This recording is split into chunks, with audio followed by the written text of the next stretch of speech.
Hello friends, আমি চলে এসেছি কার্তিকের নতুন ইউটিউব চ্যানেল ডিসাইড কিচেন। আজকে একটা নতুন রেসিপি নিয়ে আজকের রেসিপি হচ্ছে খিচুড়ি। সেটা বানিয়ে দেখাবো। সেটা বানাতে কী কী রান্না রাখছেন দেখো। তার আগে একটা কথা বলি, আমার চ্যানেল রেসিপি ভিডিও ছাড়া আছে। আমরা যদি ভালো লাগে তাহলে লাইক কমেন্ট শেয়ার করবেন, বেশি বেশি করে শেয়ার করবেন। আমি যদি আমার চ্যানেল নতুন হয়ে থাকেন প্লিজ সাবস্ক্রাইব করে দেবেন, ইউটিউবে নোটিফিকেশন চালু করে দেবেন যাতে আমার ভিডিও আমি থেকে আগে পৌঁছে যায়। তাহলে চলুন খিচুড়ি বানাতে কী কী উপকরণ লাগে আসুন দেখাই।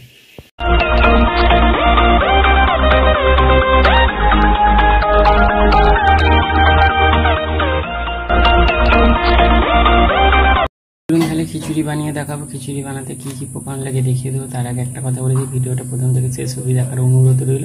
তার জন্য রেসিপিটা শুরু করি। এখানে কিছুটা মুগের ডাল আর মুসুর ডাল নিয়ে নিয়েছি। তাহলে চলুন রেসিপিটা শুরু করি। গ্যাসটা জেলে কড়াটা বসে দিয়েছি। কড়াটা গরম হয়ে গেছে, কড়াই তেল দিয়ে দেবো। এবার দুটো গোটা জিরে দিয়ে দেবো, লঙ্কা দিয়ে দিয়েছি, ডালটা দিয়ে দেবো, মুগের ডাল মুসুর ডাল দিয়ে দিয়েছি। একটু হালকা করে ভেজে নেব। মুগের ডাল মুসুর ডালটা একটু ভেজে নিয়েছি। এবার যে চাল ধুয়ে রেখেছি চালটা দিয়ে দেবো। ভালো করে নেড়ে চেড়ে একটু ভেজে নেবো। হালকা করে ভেজে নিয়েছি, নামিয়ে নেবো। গ্যাসটা জেলে হাঁড়িতে জল বসিয়ে দিয়েছি। যে ডাল চাল ভেজে রেখেছি দিয়ে দেবো।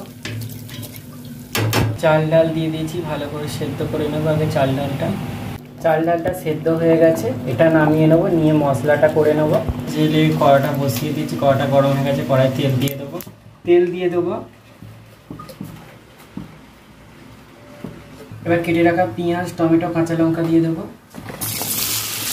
নুন দিয়ে দেবো, লাল করে ভেজে নেব। পেঁয়াজটা লাল করে ভেজে নিয়েছি। এবার আমি আদা রসুনের পেস্টটা দিয়ে দেবো, দিয়ে ভেজে নেব। ভালো করে ভেজে নিয়েছি। এবার আমি এর মধ্যে লঙ্কা হলুদ জিরে ধনে জল দিয়ে গুলে রেখেছি দিয়ে দেবো। জল দিয়ে দিয়েছি। মশলাটা ভালো করে কষে নেব।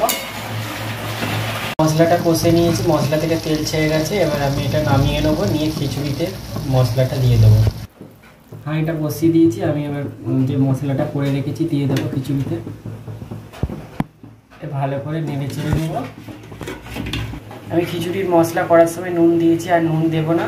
আর একটা সেদ্ধ ডিমকে ছোট ছোট করে কেটে রেখেছি, এই যে এটা দিয়ে দেবো খিচুড়িতে। একটু নেড়ে চেড়ে নেবো।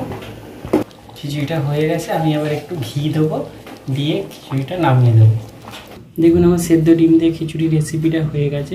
এই রেসিপিটা যদি আপনাদের ভালো লেগে থাকে লাইক কমেন্ট শেয়ার করুন, বেশি বেশি করে শেয়ার করবেন। আর প্লিজ সাবস্ক্রাইব করে দেবেন, আমাদের পাশে থাকবেন। চলুন তাহলে দেখা হচ্ছে নেক্সট ভিডিওতে। এরকম নিত্য নতুন ভিডিও পাওয়ার জন্য আমাদের চ্যানেলটাকে অবশ্যই সাবস্ক্রাইব করবেন, আমাদের পাশে থাকবেন। চলুন তাহলে দেখা হচ্ছে নেক্সট ভিডিওতে।